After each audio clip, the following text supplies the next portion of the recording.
Paloma, buenos días. Soy Viviana Duque, soy su alumna en la maestría de métodos de enseñanza y educación personalizada y quiero hacer esta primera tarea partiendo de una pregunta que me parece súper importante para el análisis del día de hoy y dice, ¿por qué la educación necesita trascender desde la tecnología? Entonces, para poder explicar esto, he partido de esta frase de este gran pensador, este gran maestro que es John Dewey, y dice, si enseñamos a los estudiantes de hoy como les enseñaban a los de ayer, les estaremos robando el mañana. Entonces, a partir de esta frase, busco plantear dos escenarios. El primer escenario es un escenario educativo fuera de la tecnología y un escenario dentro de la tecnología o con la tecnología. Cuando nosotros hablamos de la educación, ¿sí? Entonces estamos sumidos en un problema generacional. Entonces marcamos el antes y el después de la tecnología y lo que los maestros hemos querido hacer hoy en día es darle tintes de tecnología a nuestra educación. Y entonces cuando uno va a las aulas de clase se encuentra, desde mi perspectiva, con las típicas preguntas repetitivas, preguntas que son fácticas.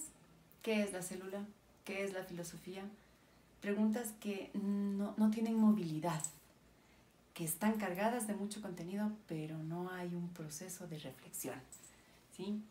Relacionamos ideas o conceptos desde nuestras experiencias, y ahí es donde yo hablaba de este choque generacional, ¿sí?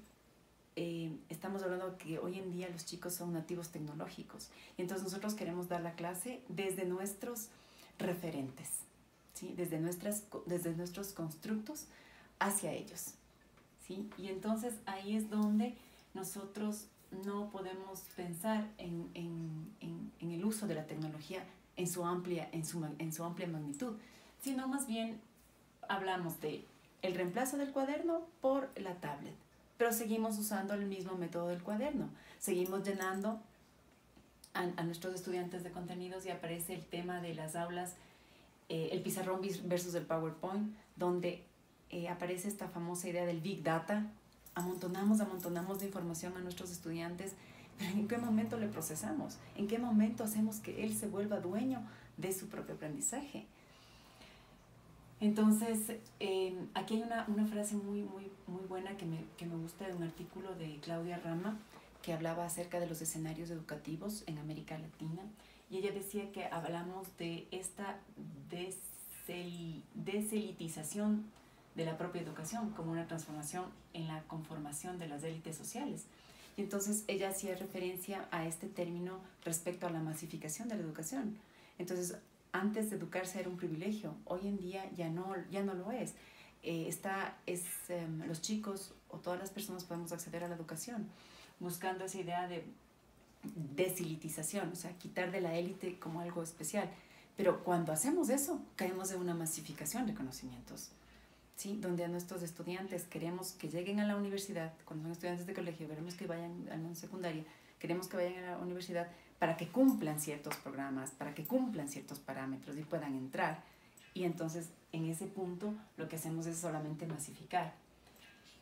Pero si quitamos este tema, por un lado, desde ver la educación por fuera y ya la volvemos inclusiva y la metemos por dentro, entonces, en un artículo sobre la reflexión tecnológica y nuevos escenarios de Floralba Aguilar Gordón, ella dice esto, ¿no? La tecnología debe ser comprendida dentro del campo del fenómeno tecnológico, axiológico. El primero se vincula con el hecho, con el dato real y observable, por ello es objeto de la ciencia. El segundo pertenece al ámbito de la libertad humana, propia de la moral y la ética.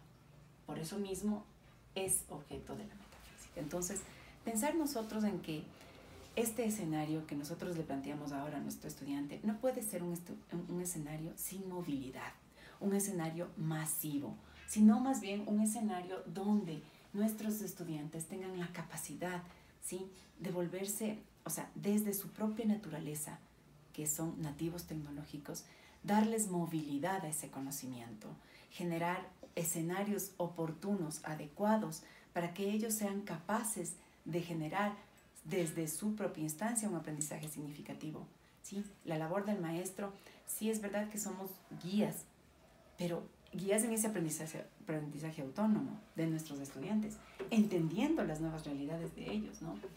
¿Qué se propone?